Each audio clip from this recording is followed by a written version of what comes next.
Chairman साहब को सुन रही थी तो मेरी दादी की वो कहानी मुझे याद आ गई जो मेरी दादी बचपन में सुनाती थी।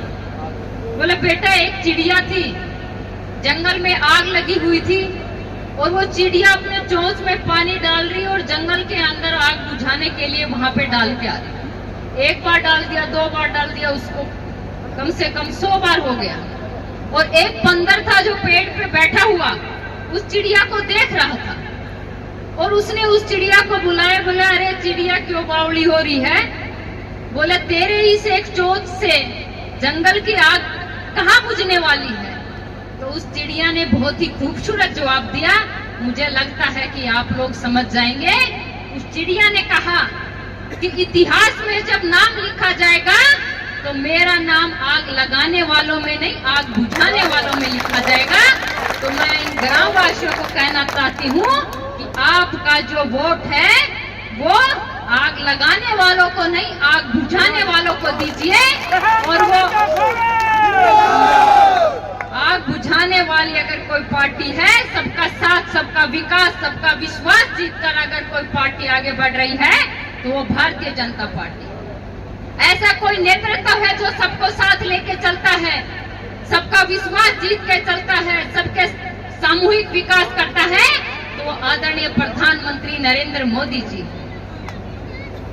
आप सब लोगों को पता है कि जो जो घोषणाएं चाहे 2014 के अंदर की हो, चाहे 2019 के अंदर भारतीय जनता पार्टी की सरकार ने आदरणीय प्रधानमंत्री नरेंद्र मोदी जी के नेतृत्व में वो सारे की सारी घोषणाएं पूरी करके दी हैं, तो वो सिर्फ और सिर्फ प्रधानमंत्री जी के नेतृत्व में हुई। एक समय था कि लोग जब चुनाव का दौर आता था और नेता जब आते थे तो लोग कहते थे कि ये तो झूठे वादे करने आते हैं। और एक समय आज है 2014 के बाद का, आज लोग मोदी जी की गारंटी पे विश्वास करते हैं कि मोदी जी जो बोल के जाएंगे वो करके भी दिखाएंगे।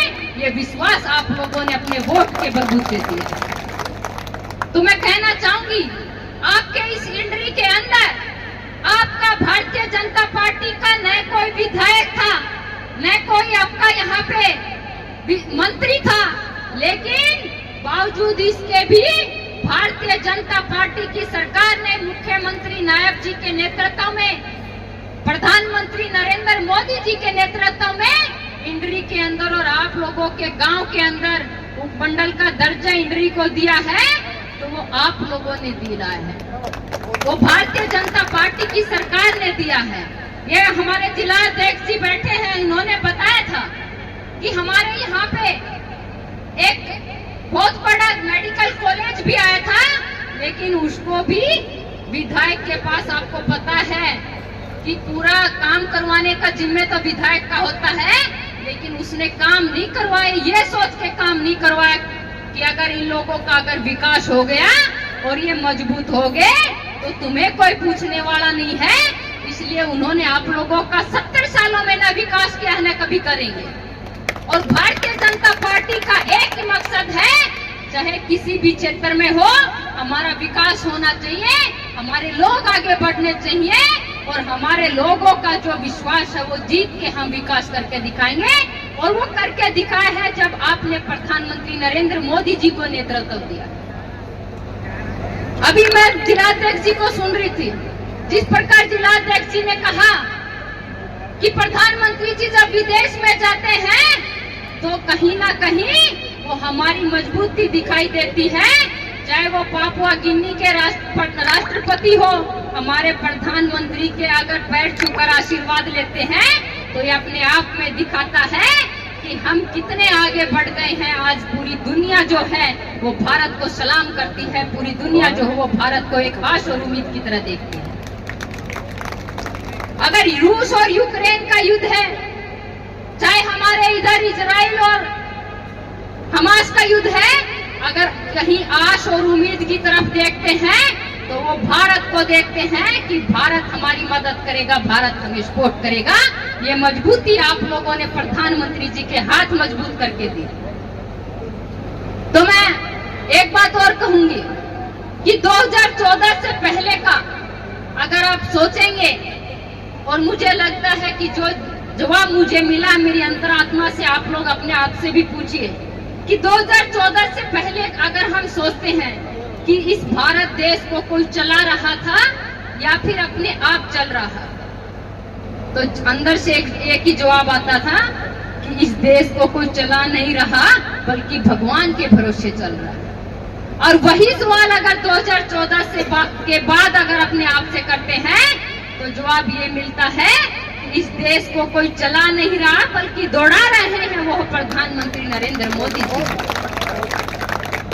कांग्रेस वाले अभी आपने जैसे बताया, मैंने भी सुना था 2-4 दिन पहले भाषण, तो कह रहे हैं कि हमारी सरकार आ गई, हम विधायक बन गए तो हम लोगों का यहाँ से पलायन करवा दें। आप ये बताइए क्या ये सोच अच्छी है? बताइए क्या ये सोच अच्छी है? मैं तो कहती हूँ जो पलायन करवाने की सोच रहे हैं, 5 तारीख को आप इतना बटन दबा देना कमल के फूल पर कि 8 तारीख को उनका ही पलायन हो जाए। और विकास के नाम पर झूठे जुमले यहाँ पे छोड़ते हैं। लोकसभा के अंदर देखा कि आरक्षण खत्म कर देंगे मोदी जी, आरक्षण खत्म कर देंगे, और झूठ की वही नीति आप लोगों के बीच में फैलाया और जो झूठ फैलाकर उन्होंने वोट बटारा। लेकिन आज वो सच्चाई सामने आ गई है और अब अमेरिका के अंदर राहुल गांधी जी जाकर कहते हैं कि हमारी सरकार अगर बन जाती है तो हम आरक्षण को खत्म कर दें। तो ये सोच, ये किसकी सोच है? ये किसकी नीति है? ये झूठ बोलने की। कौन आरक्षण खत्म करना चाहता है? ये आप लोग अब समझ चुके हैं। ऐसे झूठे जुमलेबाजों के हाथ में सरकार मत दे देना, नहीं ये देश को जो ऊपर पहुंचाए है उसका बेड़ा गर्क कर देंगे। और हमारा हरियाणा प्रदेश की बात करें, कांग्रेस वाले ये नहीं कहते कि हम अगर बीजेपी ने इतने एम्स बनाए हैं तो हम इतने बनाएंगे, इन्होंने अगर इतने मेडिकल कॉलेज बनाए थे तो हम इतने मेडिकल कॉलेज बना देंगे। वो तो कहते हैं कि हम अगर सत्ता में आ गए तो धारा 370 को हटा देंगे। कांग्रेस वाले कहते हैं हमारी अगर सरकार बन गई तो हम राम मंदिर को तुड़वा देंगे। अरे भाई वो दिन गए। ये लोग बहुत समझदार हैं, इनको पता है कि इनका विकास कौन कर सकता है। न तो ये तुम्हें आने देंगे और न ही मंदिर टूटने देंगे, न धारा 370 को टूटने देंगे।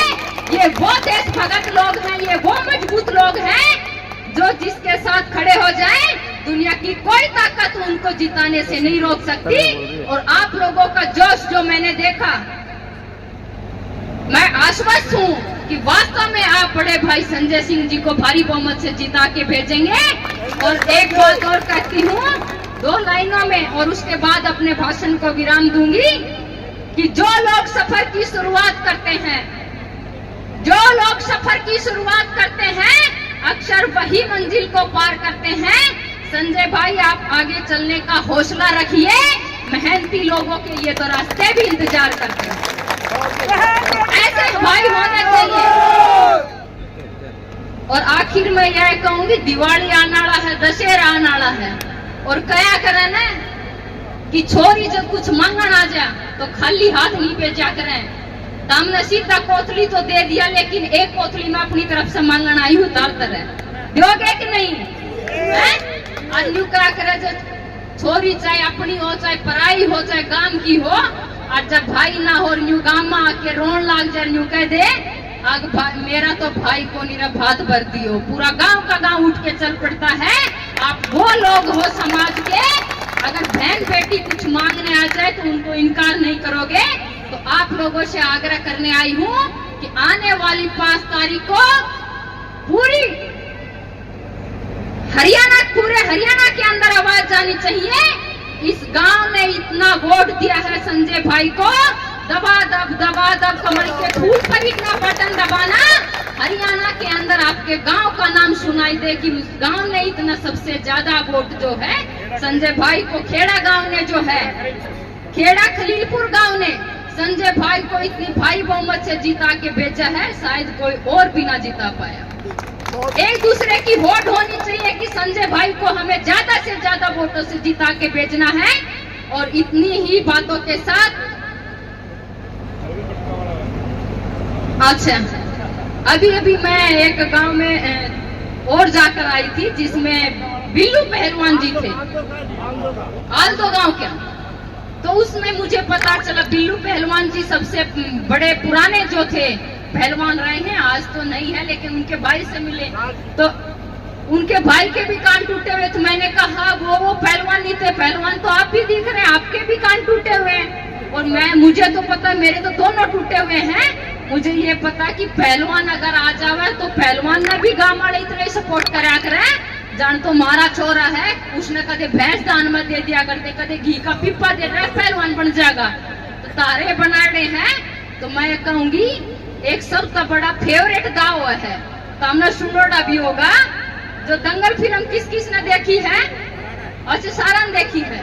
तो दंगल फिल्म में वो धोबी पछाड़ वाला दाव देखा है? बोले यूं इंद्र धनुष की ढाल घुमा के न गद्दे मार दियो। तो मैं तार तैयार करूं, वो धोबी पछाड़ लगा दियो कि दोबारा उठने की आसन ना रहे कोंगड़े सारे प्रत्याशी की, इसा धोबी पछाड़।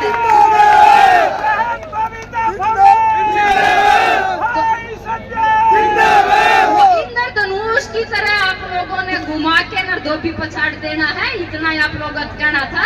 सभी का बहुत बहुत धन्यवाद, बहुत बहुत आभार।